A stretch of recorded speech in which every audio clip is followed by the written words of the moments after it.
The enemy is ignorance, is resignation to uncertainty, is silence, is rigid thinking, is time. And I think the approach that you should seek, or anyone should seek in medical care, is an encounter that manages the encounter in turn that happens between a person and all of those things. The encounter between that person and discrimination or fear, between that person and silence and uncertainty and ignorance, the person and hopelessness and despair, is just as important as managing the encounter between somebody and this virus, or somebody and a variety of other agents which may or may not have substantial role in what happens. The philosophy that I think has to underlie successful medical treatment then is one of assistance, advice, one of brokerage in a sense for showing and offering and connecting people to possible or proven therapies, one of affirmation. And the result of that has the possibility to be a framework of concern, of participation within which various specific issues can be addressed and answered. This involves a balance which is precarious. A balance on the one hand between precautions and protection and quality of life that is worth still going on with. A balance between scientific proof and humanity and hope. I guess that the way I look at this is that AIDS has torn apart so much of our society and so much of individuals and families that the healing of the problem in any one individual of us is not going to be just a matter of medical therapy. And that what's going to happen for the healing of AIDS is going to be a matter of the acknowledgement of pain and not just the relief of what hurts today. It will be a matter of restoration of self-esteem and not just toleration. It will be a matter of empowerment that doesn't involve blaming people for failing if they're not empowered enough. It will involve confrontation of discrimination and not just shrugging your shoulders, a celebration of life and an acceptance of cycles without resignation to the inevitability of death or anything else.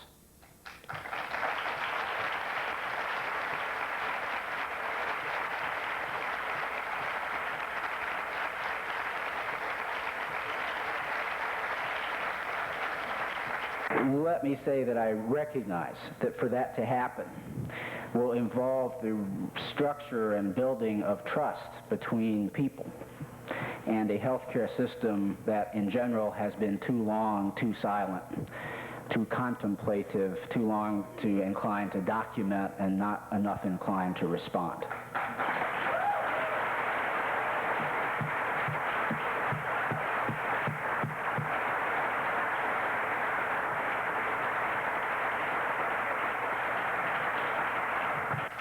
And I say that not to indict any people or programs in particular, but only to say that it's fine for us to talk about AZT or antibody screening or AL721 naltrexone. It's fine to talk about treating herpes simplex or whatever we want to do. But to do any of those things, people have to trust and buy into a medical care system enough to come to it and seek help from it, to believe in it, and to understand that it believes something about them as well. And to do that, you have to get past the reluctance that's built in a whole long history of attitudinal problems of a healthcare system that lives in a society that allows Helms amendments in the Congress.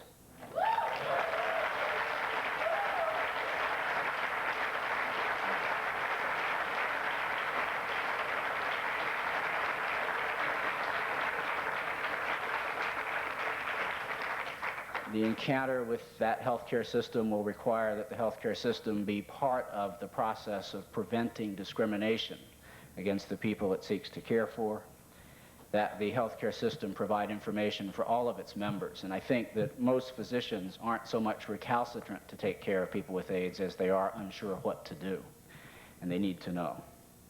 How do we do that? We do that by everything we do, by everything we say, by how we touch, by whether we smile, by what the encounters are like. We do that by what we learn, by how we apply information, by how we deal with each one of you or anybody else who comes in and says, whether it's my stomach hurts or I wonder about my immune system. We need to focus not so much on why this all happened or how did this let this happen, or how could this have happened? And the old story of once the tiger's in the house, it doesn't matter whether it came in the back or the front door.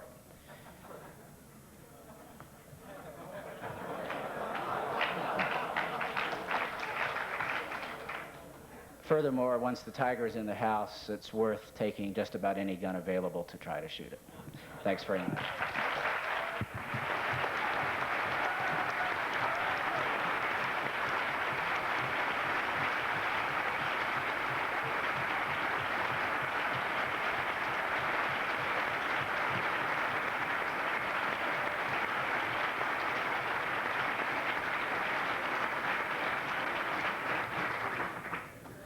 Well, that's a hard speech to follow, but we'd like to know if any of the panelists would like to make comments on the last four speakers.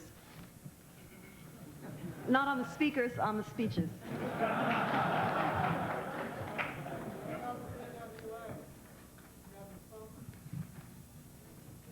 I don't know if that's true. Maybe we could make an announcement, take a break, and then come back, and John James is going to speak, and we'll do some questions and answers. I wanted to make one announcement before the break.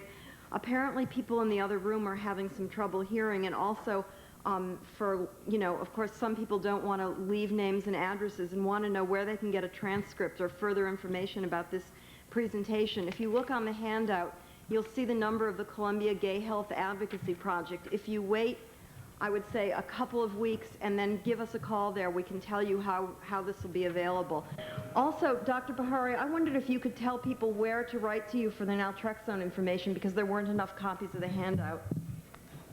Or the antabuse information. To call my secretary at 718-270-1094. Ask for Mrs. Gordon and for a copy of the material, and give whoever answers your name and address, and we'll mail it out. 718-270-1094. Okay, and the last announcement we'd like to make for anybody who doesn't know about this is that the ACT UP meetings are on Monday nights at 7:30 in the Gay and Lesbian Community Center.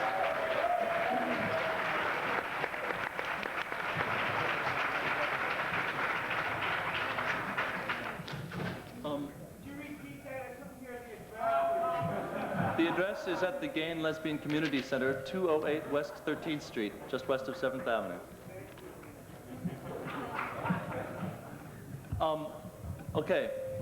John James is going to be speaking next. And what we would like to put to John is certain questions, like what treatments have you, that you have not heard discussed so far tonight, do you think are promising? What new things are out there? What are the economic and structural issues and constraints that are preventing the more rapid testing and introduction of new drugs? And how can these obstacles be challenged and overcome? What is the AIDS treatment movement? And how can it best function alongside the existing medical establishment? How can the AIDS treatment movement balance the need for openness to new or alternative treatments with the need for hard scientific data? Hello, this working? No. Okay, just to mention a little bit about what my background is, I'm not a medical person. I got involved as volunteer work, offering my skills in researching and writing, and went shopping for an organization that could use somebody to do that, and got in touch with one in San Francisco called DARE, Documentation of AIDS Issues and Research, which is loosely affiliated with Project Informed there, but it's a different organization, and said, what would you like me to research and write about? And I've done writing in my professional work, which is computer software. I had done some, in fact, for several years, statistical data processing for medical research projects. So I just had some familiarity with the language and how to use the library and how to find things and have accounts on computer databases. So said, what were you interested in? And they said, we're interested in experimental treatments. And I said, tell me what, give me some names of some of them. I don't know anything about that. Give me the names to start with. And so the president of DARE gave me a list of about a dozen names, including the ones that we still hear about. AL721 was on there, and ribavirin was on there, and DNCB, and HPA23, and a bunch of others. So I went to work on it, on doing computer database searches, getting on the telephone, talking to people using these treatments, talking to physicians and scientists and officials. And the first article turned out to be about AL721, and that's what I've written about more than any other single treatment, but that's you know, not the only focus. The focus is finding information about things that otherwise might be dropped or might not be pushed, because often there's nobody to champion these things. The way the structures are set up, the people whose professional careers, they're in a set of relationships which often don't allow them to come out in public and say, look, we've got to push for proper trials, for proper access, and so on.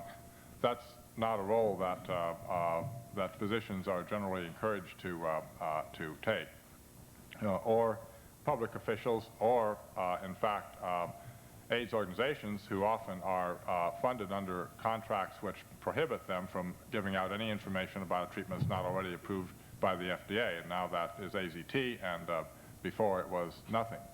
So basically, the whole structure of AIDS organizations don't have a history and generally don't have the in-house knowledge. There are a few that have, you know, for example, Project Inform, one that I'm familiar with, which does not have any public money, and so it is in business for its statement. Its purpose is to give out information about drugs that are not yet approved. Well, I'll mention also, my articles have taken the form of this. Some of you may not know about it. It's called AIDS Treatment News, and to find out more, call my telephone after Thursday, because I'll be back there, and the phone number is 415-282-0110. Some of you have probably seen my article in the Native or elsewhere and don't know that it also exists as a newsletter, which is everything that I write goes into this, and some of it goes into other places also.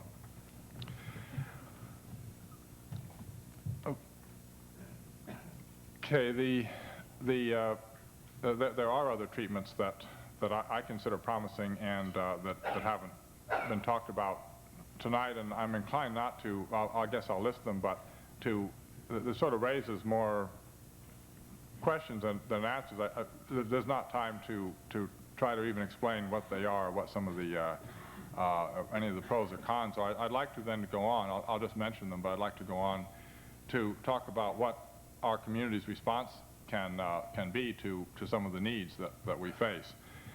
But just as thing about earlier, mentioning some of the treatments, well, there's fusidic acid. I don't think that was mentioned. That's an antibiotic commonly used in many countries, certainly in Canada, I know, and many others, and more or less by accident. Some people, including one leading researcher named Dalglish, believes it may be useful, but the published report is only of a single case, but a spectacular improvement when they had happened to give this to the person for the use for which it is normally used, certain infections. And there are studies going on in Denmark and England, but I have not heard of any other results yet. So we have one published case in the Lancet, I believe, recently, and nothing else. What I'm hearing from the underground is that people are not ready yet to get on a plane and fly to Canada to get it on the basis of the one case, and as a result, you know, we're not getting any more information until such time as the people studying it happen to release some data, and you know how long that can take for all kinds of reasons. So that's not entirely a satisfactory situation to leave it. Amphogen, of course, is one that's talked about a lot. I have not researched that, and so they don't know anything about it more than what I read in the papers, and reason for not having followed up on it earlier is basically because how does one go about getting it unless one happens to be in a city where they're doing trials? There doesn't seem to be any sources for persons or physicians except from the company involved. And if people can't get something, just can't get it, then the interest in the audience for what I'm writing about is very low. Propolis, that is something that is collected by bees from the buds of trees, and in the hive it's been sold in health food stores. I'd say more in the West Coast than the East Coast. People here say they have a hard time getting the raw form. I published an article about that a while ago based on two people who just had spectacular results with hairy leukoplakia, even after other things had failed.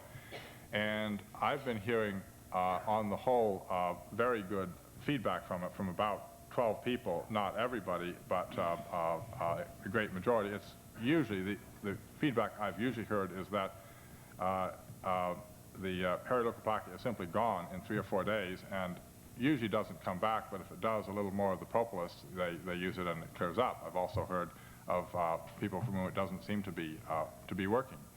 Well, this is something that could be checked out scientifically very quickly and easily, and in a week or two, do a double-blind trial. The hardest thing would be to get something that looks and tastes and feels like propolis that isn't. It's a gummy, waxy stuff that you chew for half hour or so that's the way that people used it. I have heard a report, of not run it down yet, but I've heard that it is used in Eastern Europe for treating hairy leukoplakia, but I don't know for a fact. It's used much more there for all kinds of things in Eastern Europe, in the Soviet Union, in China. In the West, it's not even in the medical dictionaries. As I say, it is in health food stores. Well, some other things, DHPG, of course, that's a treatment, experimental treatment for CMV, especially CMV retinitis, and there's some problems now as to we don't know what's going to happen with that concerning availability.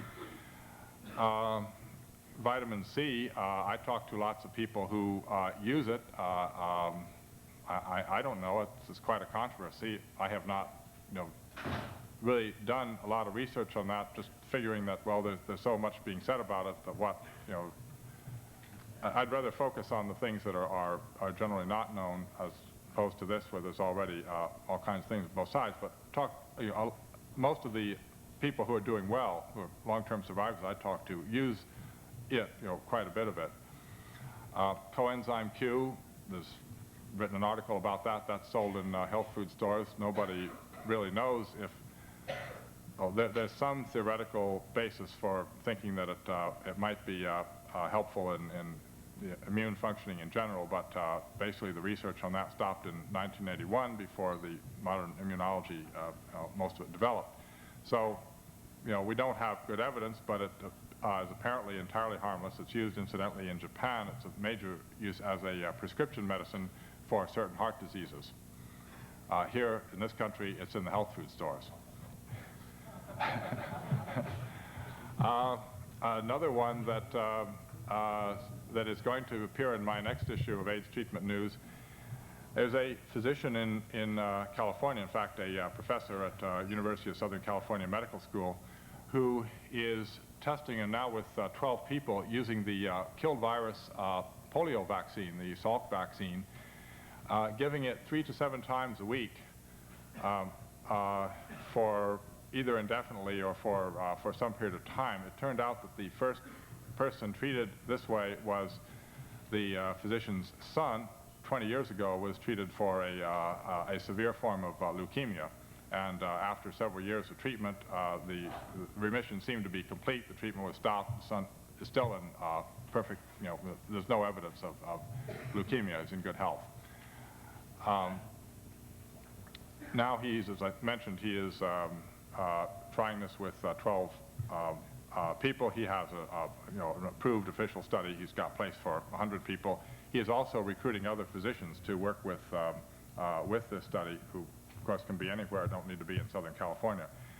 There was one thing that has appeared in print in, I think, Clinical Immunology and Immunopathology journal, and the reference will be in my article, but there's another article of his in press, and with the next 4 reports the next 4 cases, and I just talked to him a couple days ago, and he's very happy with the results so far. If I understood the phone conversation correctly, that all the 12 people with ARC who were actually fairly healthy, usually the T cells around the 300 or so, that all of them, their symptoms had entirely cleared up, and that there were at least a 60-some% increase in T cells and sometimes more.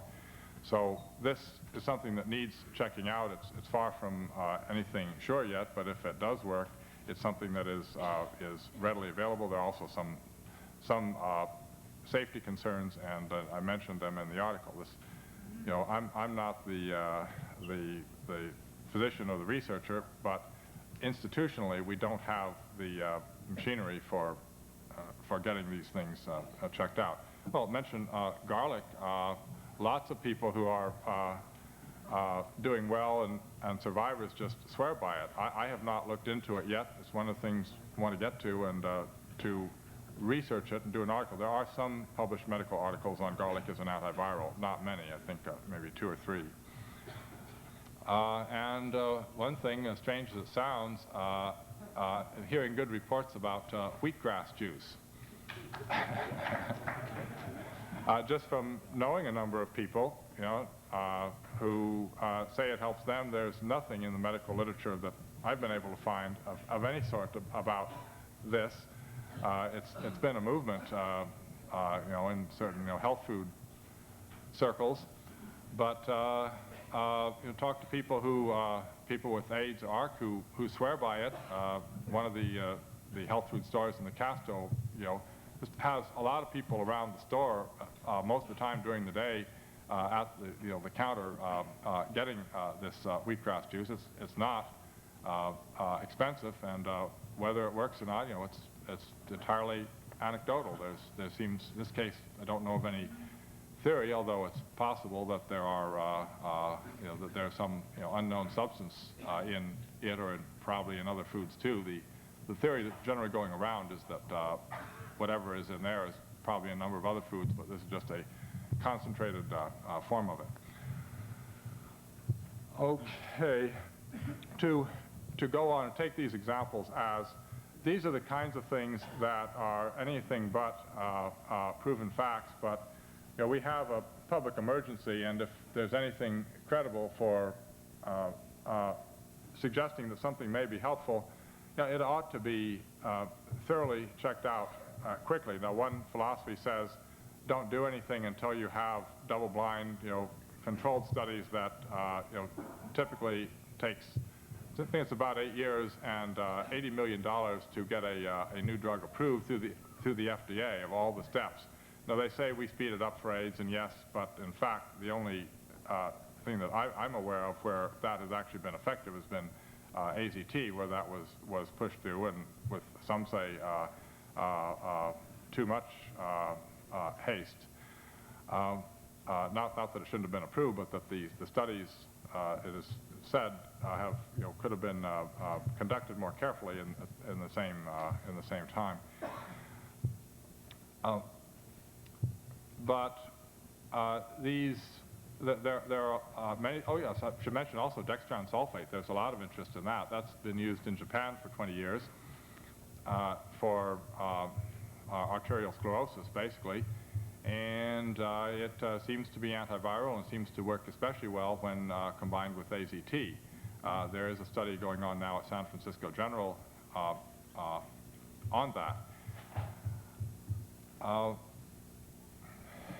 It's certainly hard for me to see why it's taking so long to get these. I guess look at it from the point of view of what are we having in terms of what's actually coming out the end of controlled studies. In other words, of a determination as to either that it does work or that we cannot find evidence that it works. There's so little that is resolved to that point, either from the ideal, which is the controlled double-blind studies, not necessarily with the placebo. It can be one treatment compared with another treatment, but even of studies that would just give you some good indication as to whether something has worked, such as we have seen for aerosol pentamidine.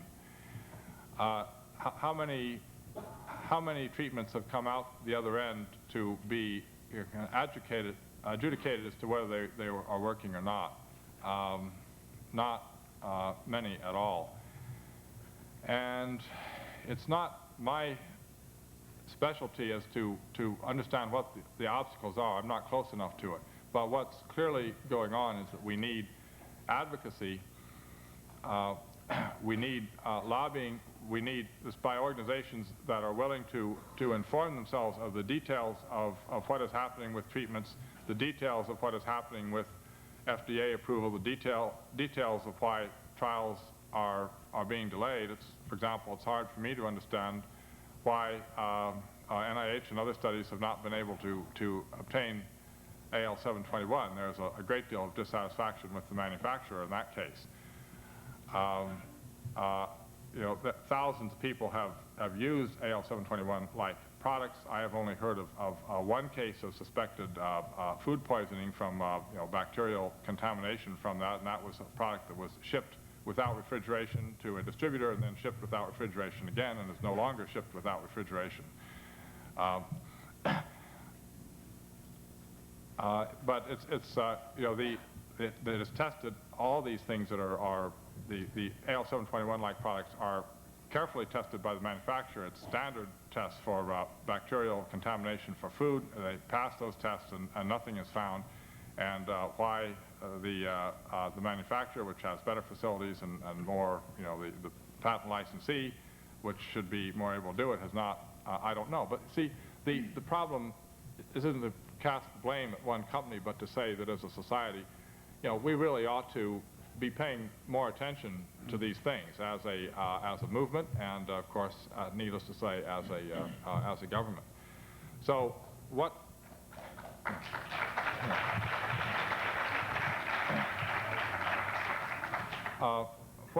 my newsletter has documented is just I think it's more than fair to say appalling cases of promising treatments being dropped or virtually dropped or not pursued, of far more time going into the paperwork of getting trials underway than going into the trial itself, in which you're waiting to see whether the treatment works or not, and of a kind of there's a cultural bias toward safety. If you look at, for example, at how the FDA works, they know, the officials there know that if they say no, they can say no time and time again. No, no, no, no, no, and their career is fine.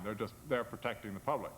If they say no and be wrong, there is no cost attributed to that. But if they say yes and they're wrong and there is harm from the drug, then they're in trouble. And this failure to look at the risks and benefits in a rational way is something that is just part of the cultural pattern, and it's the real difference between the people who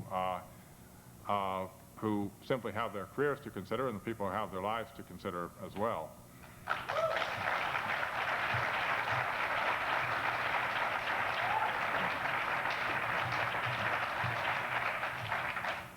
One of the things, if you look in industrial innovation, there are people studying that, and how can we make U.S. industry more competitive? And one of the concepts they come up with is that a new idea in a corporation needs a champion, somebody who will take that idea and run with it and push it through and get it through the bottlenecks and get it into practice. Well, what the social system that we're living under for treatment development in response to AIDS epidemic doesn't have is champions. Now, I guess supposedly the investors, the corporation that owns the rights to it, is supposed to champion it, but supposing it's unpatentable, then nobody has a commercial incentive to pay the $80 million to get it approved. Supposing it is patentable, on the other hand, then that means that only one company can touch it. And if they're not in a good position to touch it, if they happen to have other plans at the time, if they have other inclinations and so on, there it sits. If we look at the NIH, which is supposed to be doing, its own independent of commercial commercial value necessarily, or whether it fits into the commercial system, but the problem there is that what the old boy network at NIH is interested in is elegant science, the kind of thing that could lead to Nobel Prizes someday. And the high-tech stuff that is elegant science is